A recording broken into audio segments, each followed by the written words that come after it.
What I'm going to do this talk, I'm going to go through some of the species that are extirpated, talk about success stories, some of the ones that we're still looking for, and some that we've lost in recent decades, and what we do to try to preserve these species, and just kind of my own personal experiences and over the years with looking for these special plants. I'm going to go back, not in geological history, but in human history, going back to the early or late 18th century, when Ohio was the frontier. It's hard to believe Ohio was once the frontier, but it was at one time. And in 1788, the first settlement in the what would be Ohio, Marietta, was the first settlement of the Ohio Company, which purchased land from U.S. government on the southeastern portion of Ohio, just north of the Ohio River. And Manasseh Cutler, who was a person who was very much into the sciences. He was a reverend, but he was very interested in science, and he was hired by the Ohio Company to be agent for the company with the U.S. government, and he visited the new settlement in Marietta in 1788. And while I was there for 3 months, he documented the plants there, collecting a few specimens. And this is what we think is the first documentation of what Ohio flora, the first plants documented for Ohio officially. And from this small collection that Cutler collected, Ohio plants have been documented over the decades, and going a few more decades into the 19th century, in the 1830s, 20s, and 30s, a number of botanists around the state were starting to document the flora. And one that many of you who live here in Columbus might know, at least know the name, in the sense that there's a straight Sullivan Avenue and off of Broadway, or Broad Street, excuse me, and William Starling Sullivan. His father founded Franklinton, precursor to Columbus, and he lived on the hill where Ohio Department of Transportation's headquarters is on Broad Street. And he and his wife Eliza too collected plants in Ohio, mostly around the Columbus area, but also traveled as far around the state. And he and a number of other botanists around the state provided the first lists of what was documented in Ohio and collected specimens. And Sullivan shared some of the plants that he found in the 1830s that were new to him, weren't in any books he had, and he would share these specimens with the eminent botanists of the time, Dr. John Torrey and Dr. Asa Gray. And one of the specimens that he collected was Sullivantia, which Torrey and Gray named after him. He collected it from the Dolomite Cliffs down in Rocky Fork Gorge, which I know a number of you have been to. Beautiful natural area down there, and which covered the rocks down there. And at the time, that was new to science. Now, going a few decades later, John Strong Newberry was commissioned to create the first catalog of Ohio's flora. Dr. Newberry was a physician. Many of the early botanists were physicians. Medicines were very much based on plants, so they had to know the plants to administer medicine. So he was commissioned, and he published the first catalog for Ohio in 1860. He contacted local botanists around the state, such as Sullivan, Thomas Lee down in Cincinnati, who wrote a flora of the Cincinnati area. And then up north, Beardsley, Bigelow down in Fairfield County, just name a few of those botanists that he contacted. And those botanists shared what they had documented in their parts of the state. And he compiled all those lists into this list. And this was the first catalog. And in that catalog, he documented 1,276 native plants, flowering plants and ferns. Now, I'm going to skip through. There's a number of catalogs after hit that initial catalog. And the last catalog of Ohio's flora, and the last published one, is the 7th catalog. And this catalog was, the primary author was Tom S. Cooperrider, Dr. Cooperrider from Kent State University, who's now retired. He and his collaborators, who some of his students, Dr. Barbara Andreas and Allison Cusick, collaborated in compiling a new catalog, the 7th catalog. In 2001, it was published. And in that catalog, they documented close to 1,800 native plant species. Now, if you include subspecies, varieties, and hybrids, you get over 2,000. And then you include those non-native species, you get over 3,000. And since that time, in the last 20 years, we've added more species, and now we're over 1,800 species. But in the sense of like an official documented catalog, that is the number you'll see in other publications that refer to the Ohio flora. Now, a number of those species, about a third of those 1,800 native species are rare. And Ohio passed Ohio Rare Plant Law in 1978. The law was the Division of Natural Areas Preserves was declared in the law as the administrator of the law. The division was only a couple of years old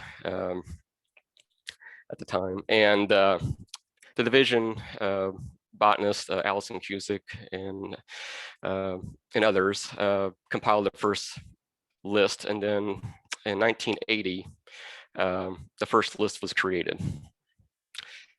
And the definition for native species is in the law, and when this is basically the same definition for native species for the catalogs as well, is that to be a native species, it's best to our scientific knowledge that the species was present within the confines, within the boundaries of the state of Ohio, just prior to European exploration and settlement. So 1750s on, which as you see that most of the plant specimens that we have for Ohio really don't start until the 1820s. So there's about 20 some years that we don't really have any documentation of what's in Ohio. And the definition for presumed extirpated species, that's what we're going to be talk about in length here today, is a species that we don't have any documented natural occurrences within the last 20 years. If we haven't seen this species in a natural setting that hasn't been introduced, which I'll have some examples of species that are presumed extirpated, but they're in Ohio, but from introduced populations from outside of the state, that then we consider it presumed extirpated. And we put presumed because we can't cover the whole state, and we don't know every square foot of the state. So there's always a chance that a species that has been documented for over 20 years could still be within the boundaries of the state of Ohio. And the first list, the 1980 list, there were a nice even 100 presumed extirpated species. Before I go much further, just why are these species rare? pretty much just one is just geography. A lot of these species that are on our rare plant list are at the edge of their range. Ohio is a crossroads. We have species, boreal species, northern species coming to their southern limit in the northern part of the state. We have the Appalachian, Atlantic coast, and southeastern Appalachian species coming to their limit, western limit. And then we have the western prairie species and western species from the west, and a small sliver of species from the southwest coming into Ohio. And then the more human reasons is the loss of habitat through conversion to various land uses, modifying the habitat, changing the hydrology of wetlands,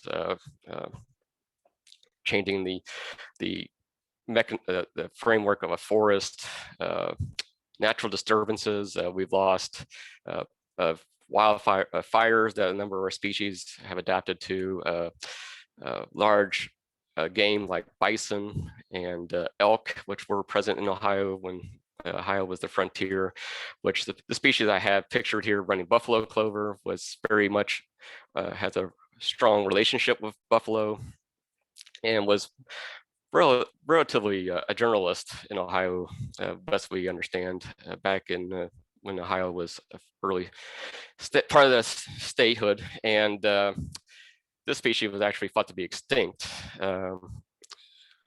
No occurrences throughout this whole entire range, but it's a success story. We've found it throughout the number of states, including Ohio, and now we have over almost 40 extant populations just in the state of Ohio now for that species. And then more recently, not invasive, non-native species have a huge impact on the ecosystem and the species themselves. Since the 1980, a number of botanists, some work for the Division of Natural Areas and Preserves, and other of our partners out there in the state of Ohio have contributed to searching for rare plants and have done an amazing, I think, an amazing job of documenting the state of Ohio. We've learned so much in the last 40 years. And these are just a few of the folks who have contributed to the effort. And a number of these people I'll talk about with particular species. Every 2 years, we revise the list. It's in the Ohio state law. And we just, the 2020-21 list became official just about a month ago. And they're a little bit different from the 1980 list. The 2020 list does have lichens and mosses. The 1980 list did not. We added those later in the 1980s. It also includes ferns, of course, and lycophytes, which are the old fern allies, and then, of course, gymnosperms and angiosperms, the flowering plants and conifers.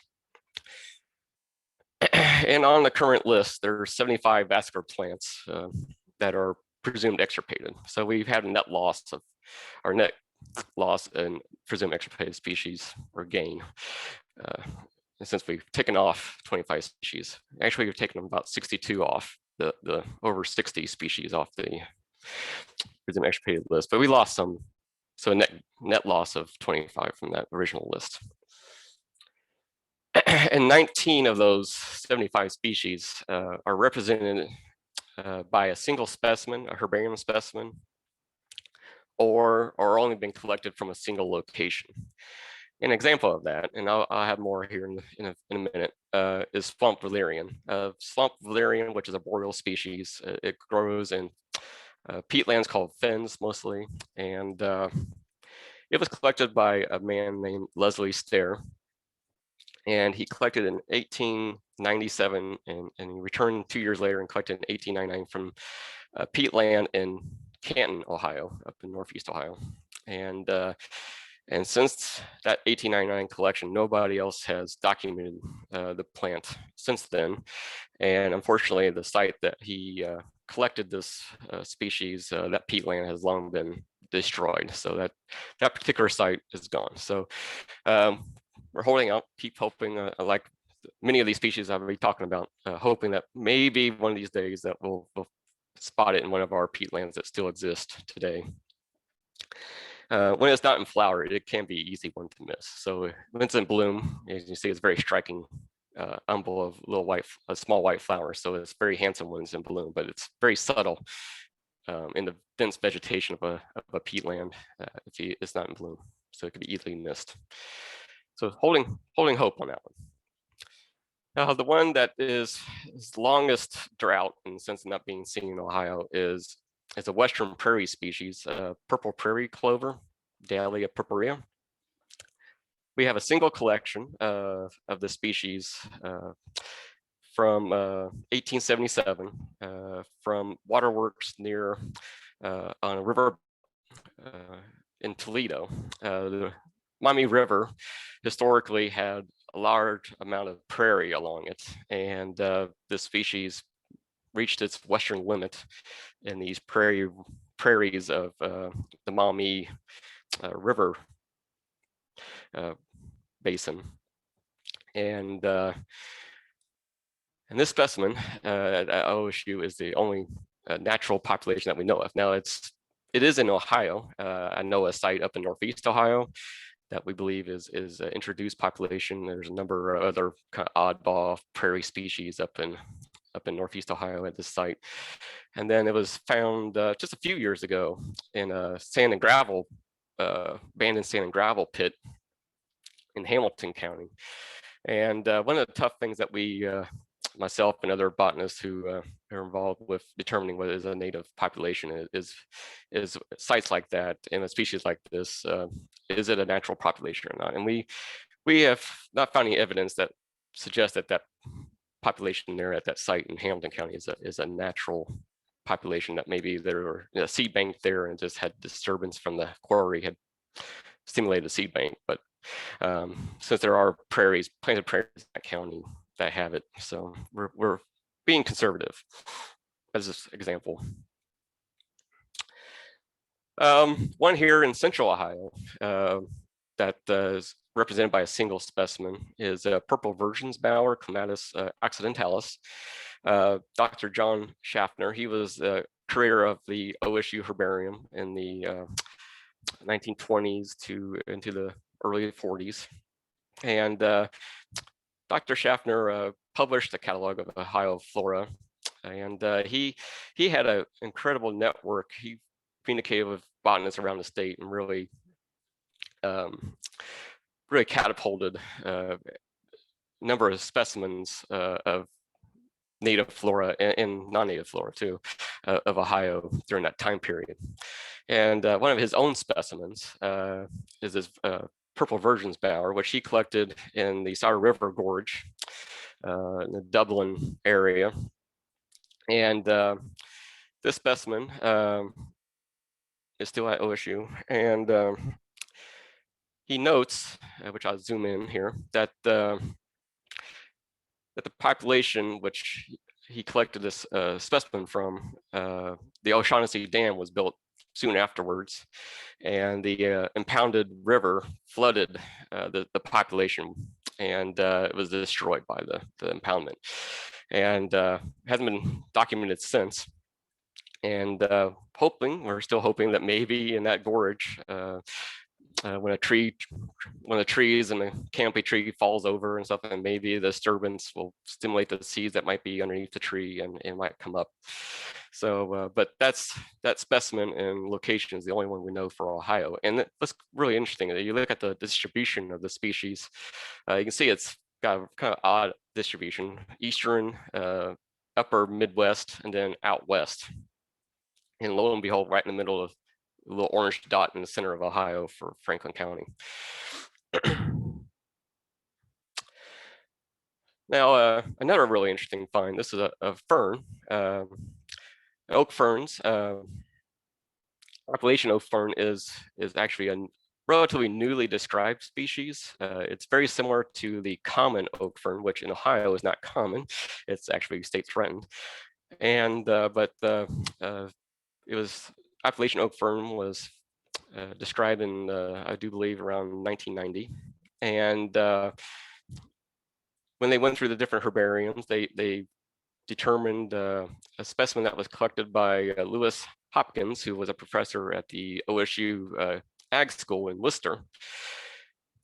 Specimens he collected from a place called Funk Hollow, which is a hollow in the Kilbuck Creek Valley. He collected several times. I don't know exact number, but about a dozen specimens of this fern from Funk Hollow. And 1915 was the last time he collected from there. And almost 80, a little less than 80 years later, I visited that same hollow in 1994 and visited that hollow several times, combed that place, looking for it, visiting different time of the years, trying as much as can to find it. And unfortunately, I never did find it there. There are other similar hollows in the Kilbuck Valley in Wayne County, and searched some of those and still haven't found it, but there's still some hollows similar to hollow shapes and size that have a hemlock hardwood forest like at Funk Hollow, so in the cliffs like at Funk Hollow. So we're still hoping that the species might be hiding out there in one of those hollows in Wayne County.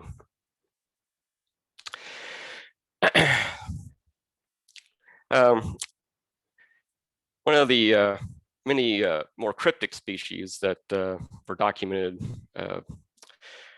and have been seen for a long time is Dewey Sedge. In Strong, Weary's first catalog, Dewey Sedge was listed in that list, that catalog, as a general north distribution general, is what it says in there. But there's no specimens from that time period. The only specimen that we have is this one by Roscoe Webb, who was a local botanist who corresponded with John Schaffner and collected a lot of great specimens in Northeast Ohio. And this one he collected at Nelson Ledges, which is now Nelson Kennedy Ledges State Park. And myself and other botanists have visited Nelson Ledges over the years many times, and we have not found it there. Certainly we have habitat in Northeast Ohio for the sedge, and the sedges are difficult species to identify. So we still have hope that this one and some other sedges that are extirpated in Ohio we'll find again. Now, more showy plant, and one that we can is nodding trillium. Nodding trillium, we have 8 species of trillium in the state of Ohio. And nodding trillium is a species that reaches the southern limit in the northern part of Ohio. There's one specimen that's collected by Warner in 1897 from Lake County near Paynesville. And a lot of people find a bent or drooping trillium and call it nodding trillium, but the true nodding trillium is presumed extirpated in Ohio. And it looks very similar to our more common drooping or bent trillium flexipes.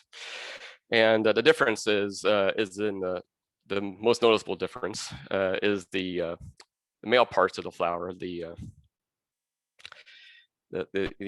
filament, the anthers are about the same length as the filament of the flower, and really have a grayish color to them on the nodding trillium. And then on the drooping trillium, the anthers are longer than the length of the filament. And a little bit more hidden in the flower too, as at the top picture is the drooping trillium. And that one only specimen is the only one that we know of in Ohio. And there's been some of us botanists have kind of a little worried, dubious of Warner in the sense that some of his specimens might have been collected from other parts outside of the state of Ohio, and he just put his hometown on the label, not actually where he collected it from. So there's been some questioning about this even being in Ohio, but looking at the distribution of the species, it's not far-fetched that it would be in northern Ohio, in the snow belt region of Northeast Ohio. And then, of course, the crown jewels of the flora, in the sense of beauty are the orchids, and we have nearly 50 species of orchids in the state of Ohio, and 4 of those are presumed extirpated, unfortunately, and the 4 that are presumed extirpated are all haven't been seen for a while, and one of the ones that have been been the longest non-observed in Ohio is Hooker's orchid, Pentanthera hookeri, and this was collected in Hinckley Township in the northeastern corner of Medina County. And it was collected there many times from 1892 to 1897. And after that time period, no more specimens, and it hasn't been seen since. And possible that the actual population might have been over-collected. It is a possibility.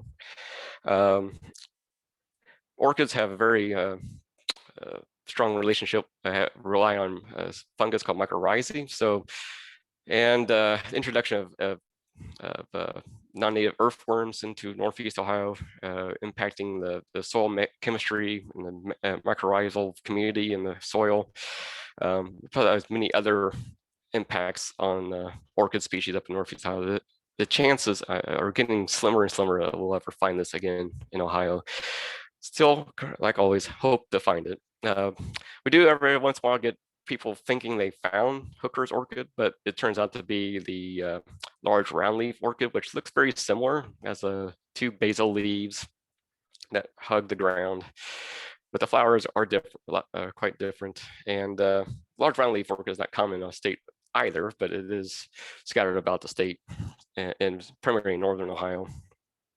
So we do get false reports of Hookers from time to time because of that close resemblance. Now I'm going to focus on some particular botanists who've had really a number of great finds for Ohio, and a number of those great finds are presumed extirpated species. Lawrence E Hicks, he got his master's and doctorate at OSU and taught at OSU. And for his PhD, he did the vegetation in Ashtabula County. And Ashtabula County is our furthest northeast corner county, or northeast corner county. It's the largest county in the state. And it's in the snow belt region, gets a lot of snow dumped on it this time of the year, and has a lot of peatlands. And Hicks was visited the county in the 1930s and documented the flora there in the early 1930s. So when there were still some large peatlands still within Ashtabula County, he documented all kinds of these boreal species that we have lost. And as a side note, he also became a very accomplished ornithologist or birder. And one of those species that he collected was skunk currant. We have the common wild gooseberry that's scattered about throughout the whole state of Ohio. In Cider River Gorge here in central Ohio, you can find it growing on the rocks. But this species is, as you can see by the distribution map, barely comes into Ohio from Pennsylvania in Ashtabula County. And Hicks collected this during his flora when he was documenting the flora of the county for his dissertation. Another one, mountain fly honeysuckle, and again, another one that barely gets to Ohio in Ashtabula County. He also documented swamp honeysuckle, fly honeysuckle, which is another species that he only collected in Ashtabula County and we haven't seen since, and a northern species. And one that he documented that we did find is Hartley tway-blade orchid, Neodia cordata, or the old genus Listera. And Hicks collected it in the 1930s and had been documented since until 2011. John Pagashnik, a great naturalist who works for Lake Metro Parks, and his son Sean found a population of about 100 individuals in Ashtabula County in Morgan, Morgan Swamp Nature Preserve, which is protected by the Nature Conservancy of Ohio.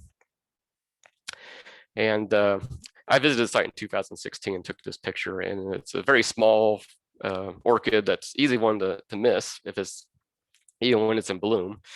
And thanks to the sharp eyes of John and Sean, we now know it's in Ohio. So it's been there, probably been there all the time. I mean, it's not like it just came back in. It was probably there this whole time and just been missed.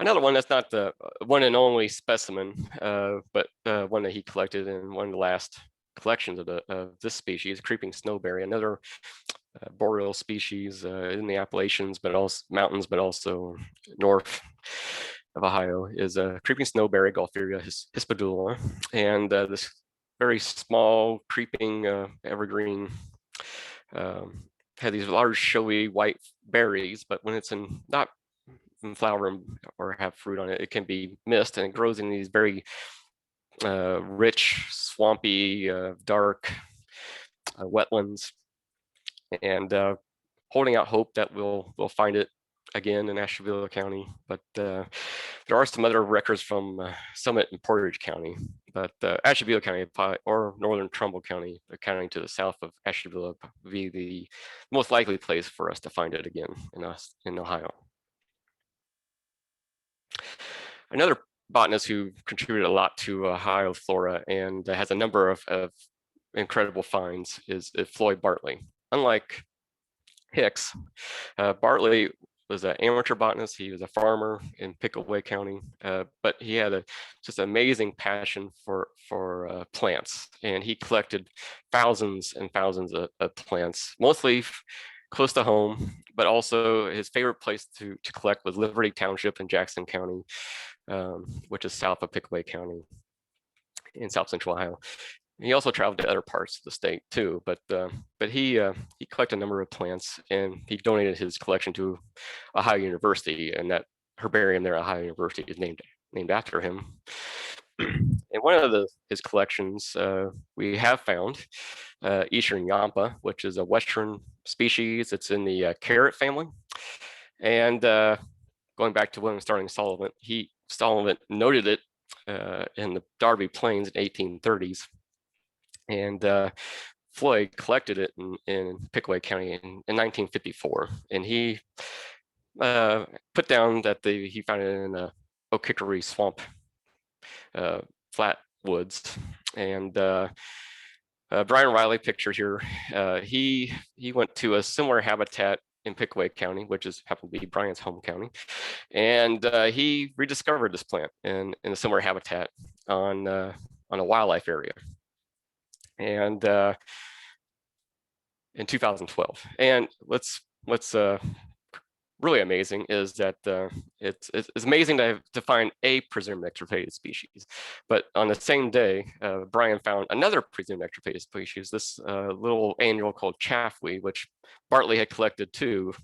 I don't remember the exact date, but he had another Bartley collection, and Brian found it on the same day at the same place. So pretty amazing. Now, one of my own personal collections, discoveries of one of Floyd's best finds was black-seeded needlegrass.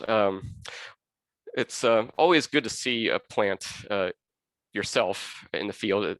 Looking at herbarium specimens or pictures it is great. It certainly helps out a lot, but seeing it actually in nature certainly helps. And I visited, went down to West Virginia and saw this plant down in West Virginia. And the following year, I set up one of my volunteer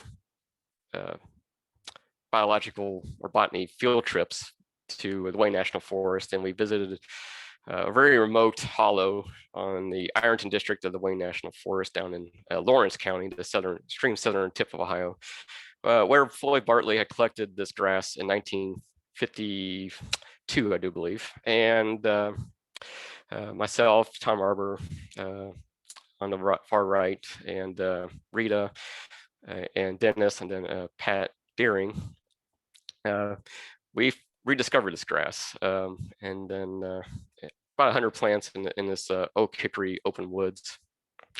And just a few weeks later, I found another population about a quarter mile on another property off the lane. So almost over 60 years since it was discovered. And so another example. Now, one of my favorite stories about one of Floyd's collections has to do with a collection of a plant, not very just showy plant, but one in his home county, Pickaway. Floyd collected a small annual bulrush, which is in the sedge family, from this pond. It was on the George Hitler family farm, the Hitler family, no relation to Adolf Hitler. Was a family that settled Pickaway County. They settled in Pickaway in 1801 or 1802, I think, actually. And this farm they owned throughout their history. And Floyd visited it at this particular pond, and he collected this small annual bulrush, and he didn't know what it was, so he gave the specimen to Dr. John Schaffner, who I talked about earlier at OSU, and John didn't know what it was, so he sent it to the eminent botanist at the time, Merritt Lyndon Fernald at Harvard University. And Fernald sent a letter back, which he describes that he determined that it's actually Scirpus saxamontanus, which saxamontanus means of the Rocky Mountains, which Fernald himself described a few years earlier as a new species. And he judged by the name that it's from the West. And I'll show a distribution map here in a few minutes, but it's a species that's from the far, far West. And occurred there. And botanists visited that site over the years. And the 1971 was the last time that it was collected. And there's a little zoom in of the herbarium specimen, which Schaffner wrote down in the specimen, the determination by Fernald. In 2008,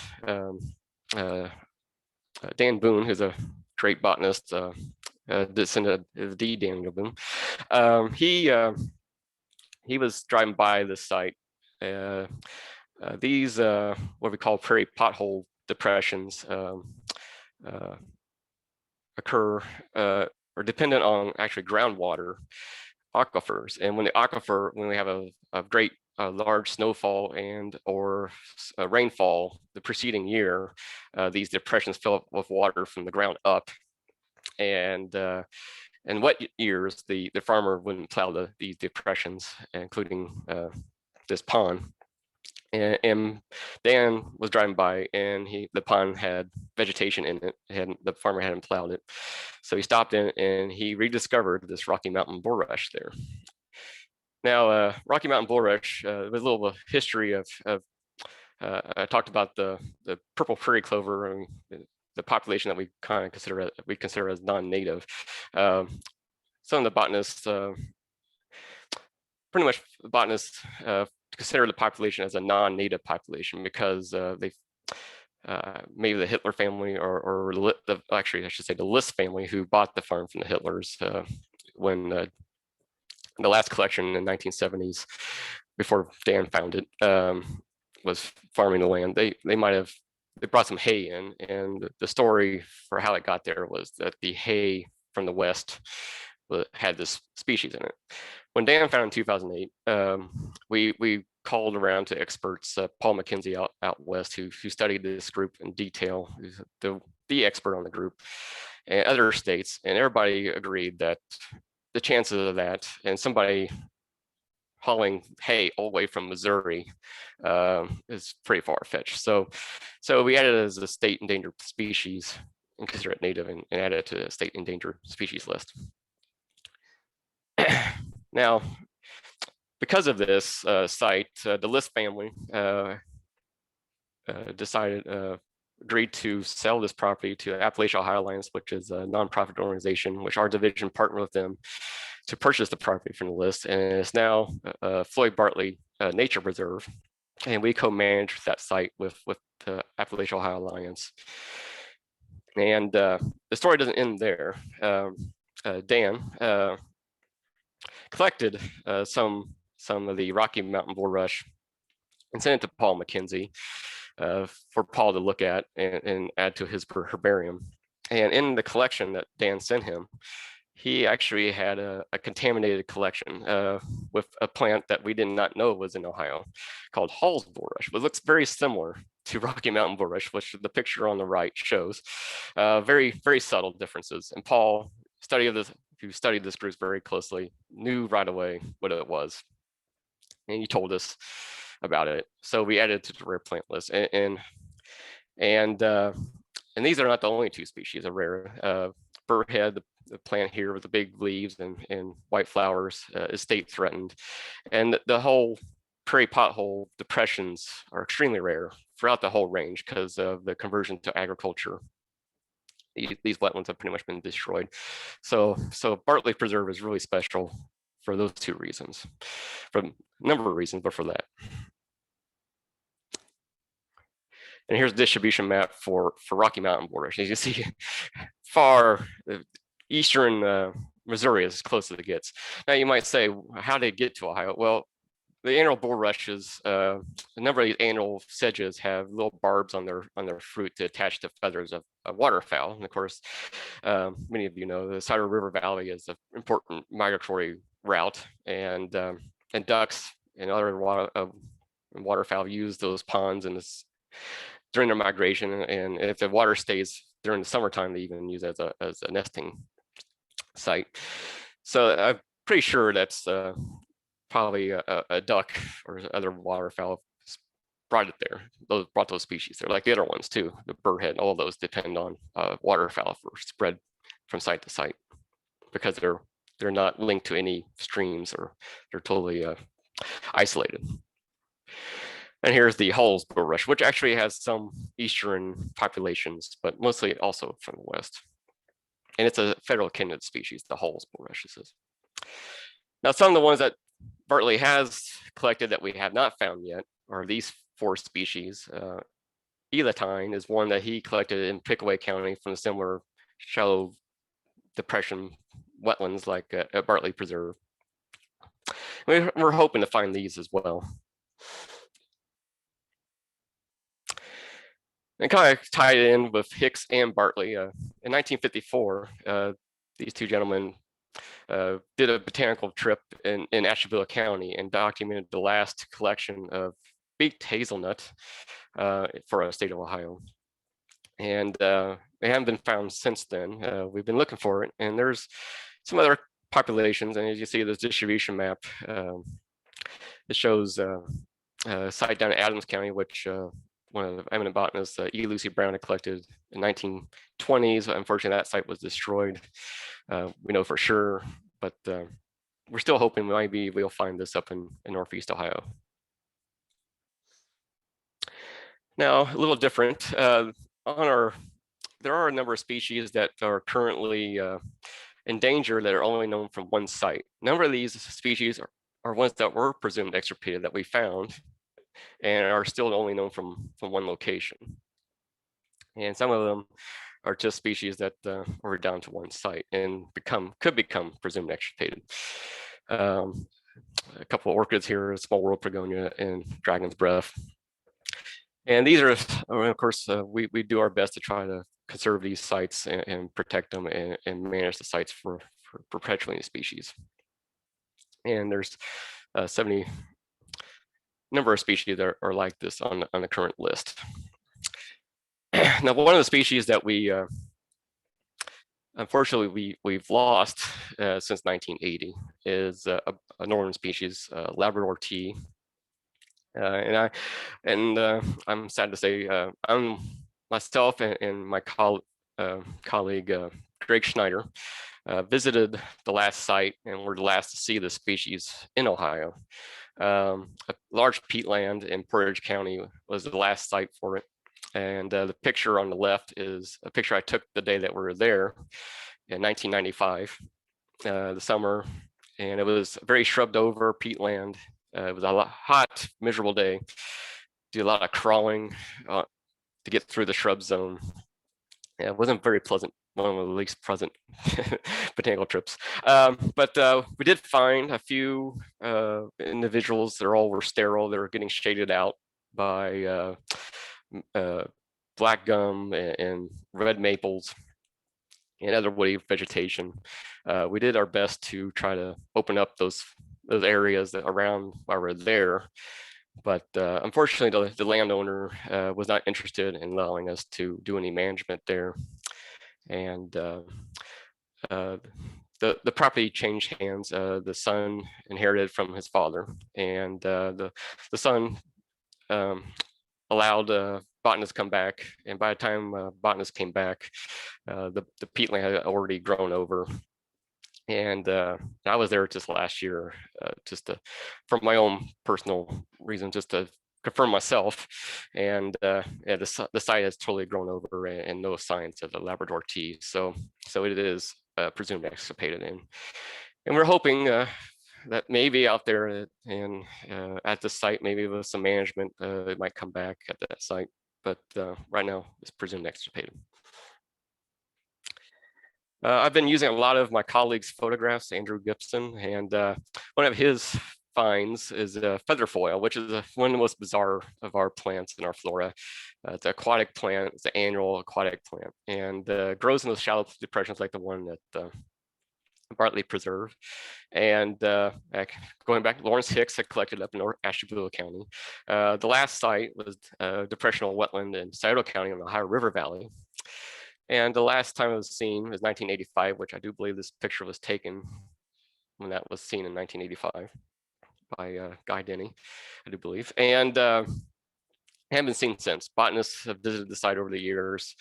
And 2017, Andrew went there, and we're not totally sure what stimulates the plant to germinate, the seed to germinate and flower, but that year it was a good year for it, and it bloomed, and it was found again in the state of Ohio. He went there the last couple of years, and it hasn't been there.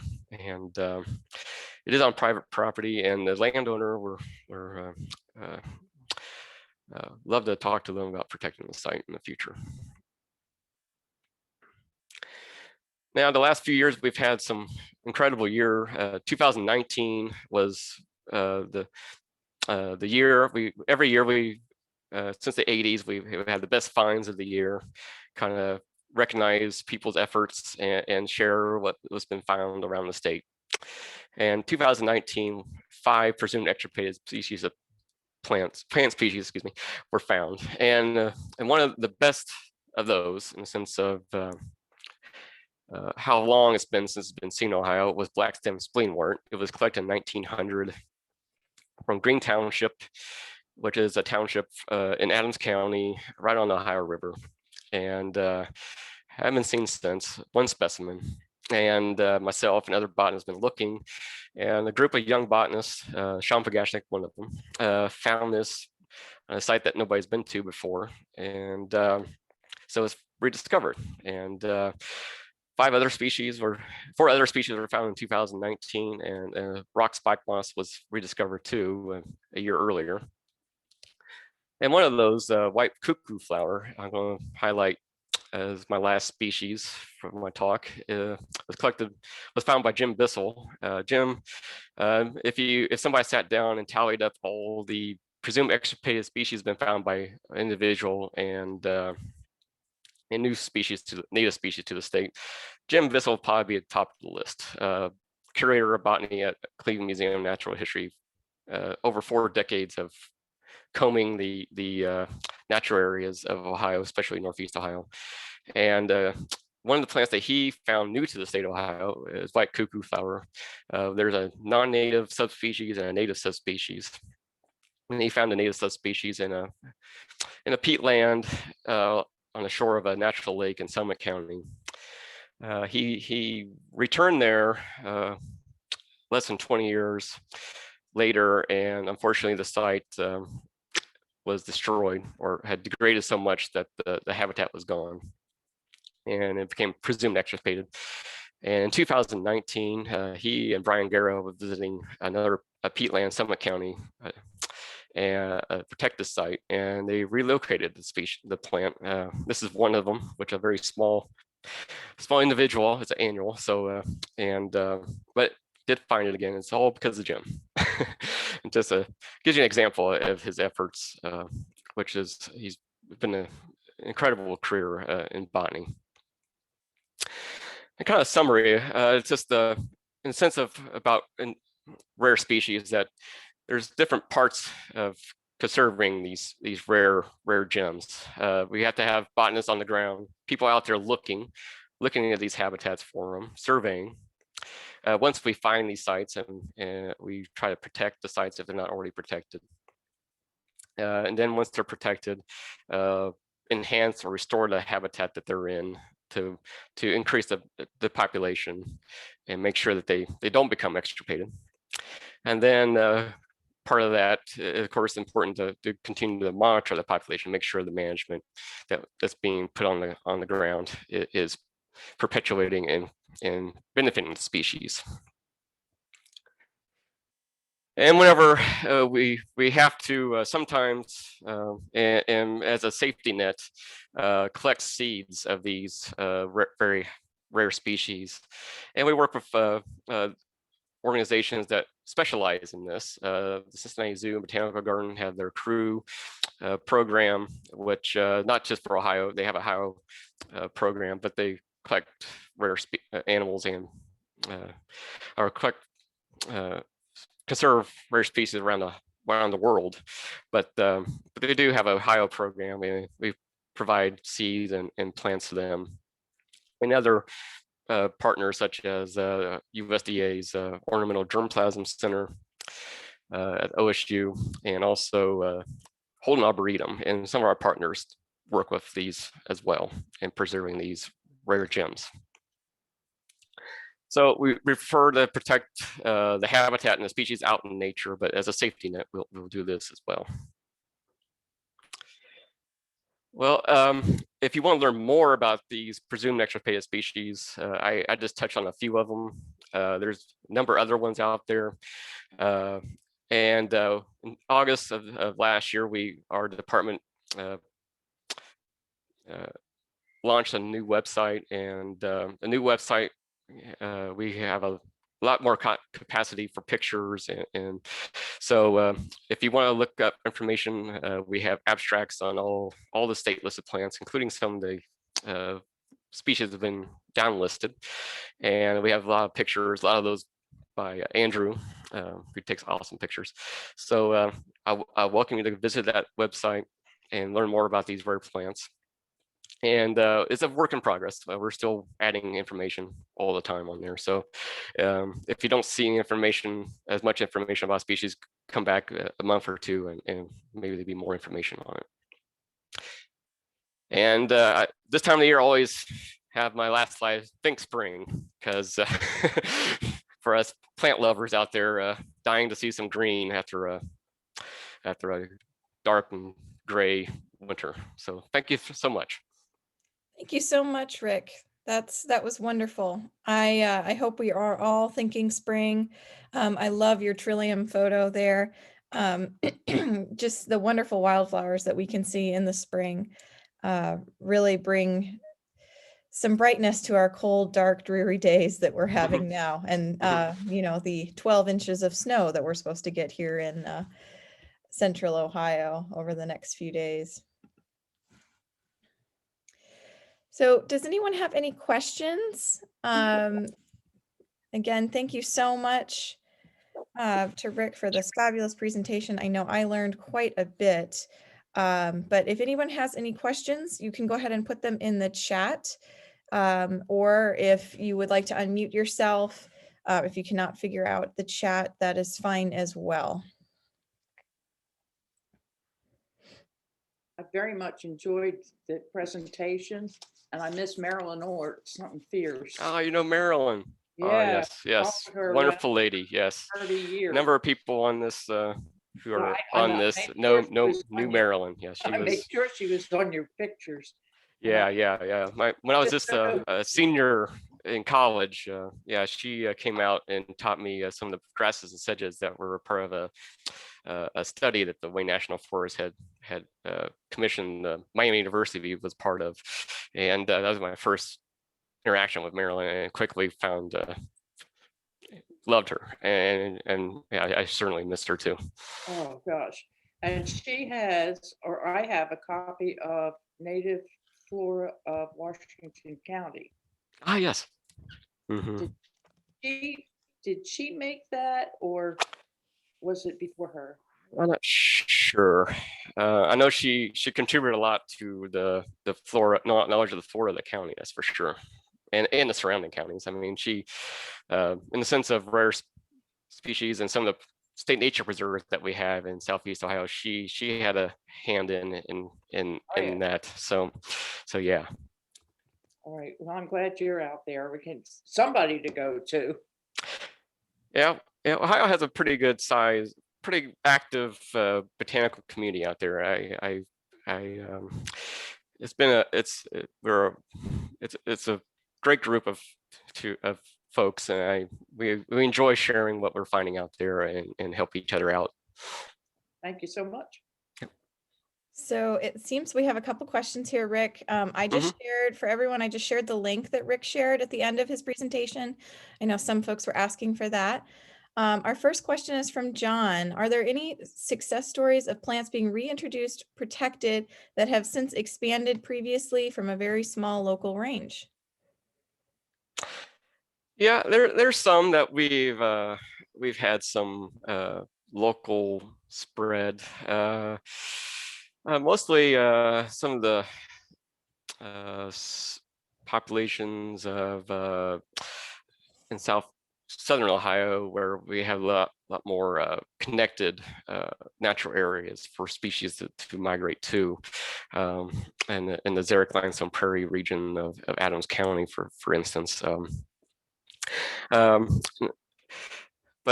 in a sense, are you asking like actually introducing plants? I guess I think it's, I or think it's just happens, or just the natural spread. I think it's Um, both. oh yeah, we don't really do a whole lot of introduction. We do it as a last case scenario. Some of our partners up in the Oak Openings region up in northwest Ohio and Toledo area to help increase the spread of some of the rare species like wild lupine, which is important for the federal endangered Cardinal blue butterfly. Those species have been spread, that species in the Great Plains, or the plains of Pucoon. Those two have been spread more for that particular species and also for them themselves. But on a local scale, yeah, very local scale, they've been spread. Tom asks, if it's not off topic, can you talk at Springville Marsh? Tom Bartlett pointed out to me bog twiblade. Yes, that's bog twayblade or fen twayblade, Leparis liliacellii. Yeah, that one used to be tracked by our program, or natural heritage program, which and in the heritage database, which I really didn't talk about. That's the database is what we use to record and keep track of occurrences of rare species. Yeah, that's a species that we used to track it. We found it to be common enough that we don't keep a close track of it. Let's put it that way. But we do note it mostly on our own preserves like Springville Marsh. But yeah. Cool. Chris asks, when a small rare plant population is found to be sterile, inbreeding, are there attempts made to introduce new plants and new genes to restore the population? I'm concerned some of these plants are being protected to death. Yes, that's an excellent question, and yes, we have done some of that. And there's more thought about doing that because of genetic bottlenecks and these populations being isolated, and really many of these have no hope of being connected to any other populations. One of the projects like that was cliff green, or Canby's mountain lover. It's evergreen, low-growing shrub, which sold in nursery trade. Some very rare species, doesn't reproduce. All these populations are very isolated, so they self-incompatible, and we have done some planting next to them to do that. The federally threatened eastern prairie French orchid, we've done some cross-pollinating of that species because the population is being isolated, and the sphinx moths, excuse me, that pollinate those flowers don't travel as far as some of the populations. So we've collected pollen from those and pollinate populations to spread the genes. That's So awesome. we do that. That's wonderful. C. DeVillen asks, do scientists in Ohio use DNA or molecular studies for identification or study, or do scientists in California? Yes, more and more of the species determinations are at the molecular level. And that has changed a lot. Scientific names of species have changed because of this, going to more molecular, look at the molecular level, not the morphological, looking at the plant as a characters as a whole, as determining species, separating species and varieties and all of that. And just note, some of the genetically different isolated individuals in these molecular studies, some of them, the scientists who are studying the group can't find any morphological or any obvious morphological differences in the individuals.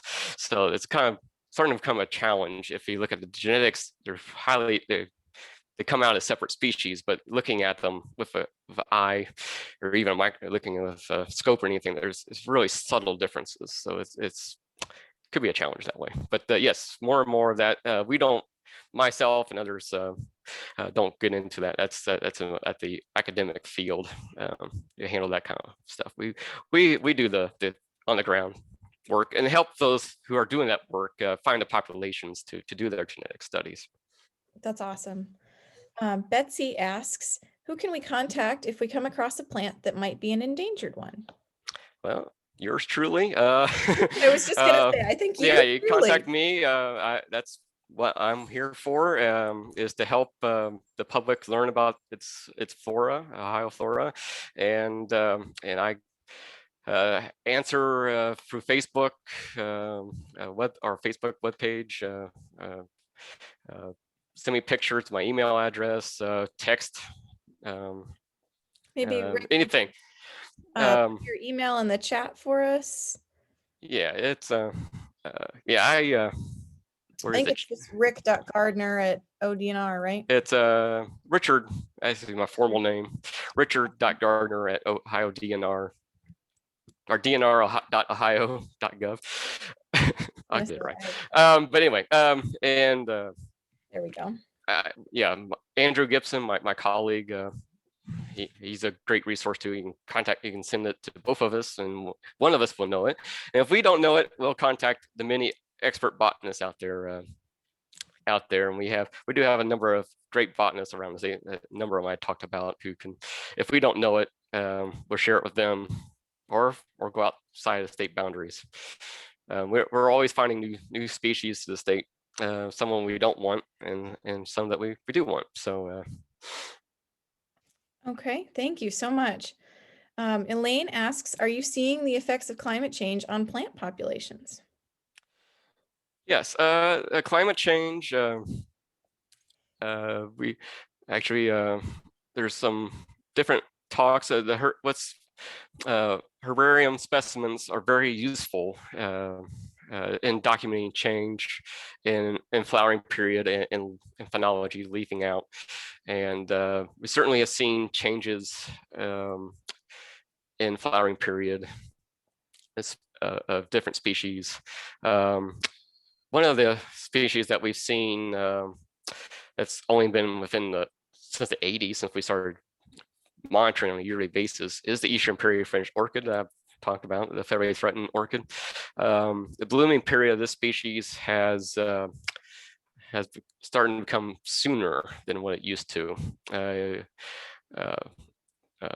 Jennifer Windus, who studied the species for decades, we actually have changed our schedule of going out to monitoring the species because of the typical window to find it in full bloom has moved up a little bit. And other effects like changing of flood periods and stuff like that, and kind of associated with climate change. And I think we have one last question here. Are efforts being made to reintroduce lost species to Ohio using existing populations from other states? That's from Nicholas. Yeah, I know in the animal community they do that a lot. Plant community, we have not. Canby's mountain lover, I mentioned just a second ago. We did bring in some plants from West Virginia to provide a very more of a whole different gene pool from Ohio. But generally, in the sense of lost species, we do not bring in from other states. Like purple prairie clover, you can buy it from Western prairie seed companies and plant it in Ohio, and you have a Western genotype in Ohio. And but see, our state law and stuff is Ohio natural population of Ohio genotype, not from the outside of the state boundaries. Now, in case of something coming into Ohio from an adjacent state, unless we, like in Ashtabula County, of something that we found that was brought in by a bird or something that if it's in the same general area, we consider that native population, but it's purposely introduced. We wouldn't consider it a natural population. Thank you so much. I am putting in the link, everyone, to our website, columbus.wildones.org. This will have the link for the YouTube video of today's recording once it is created. I also want to, again, thank Rick for a fabulous presentation today. I know I learned quite a bit, and I'm sure you all learned some as well. So thank you so much, Rick, for presenting today for our Columbus Wild Ones. I also want to highlight that February 20th, we are going to have a socially distant social gathering at Arc of Appalachia for a winter walk. This is free and open to the public, and you can learn more about this again on our website. It's got all of the details, and we look forward to having another one of these virtual events in March. So just keep checking our website, and it will have all of the details for you. So thank you again, Rick. Really, really appreciate it. And I hope that you all stay warm and have a wonderful rest of your weekend. Thank you, everyone. Take care.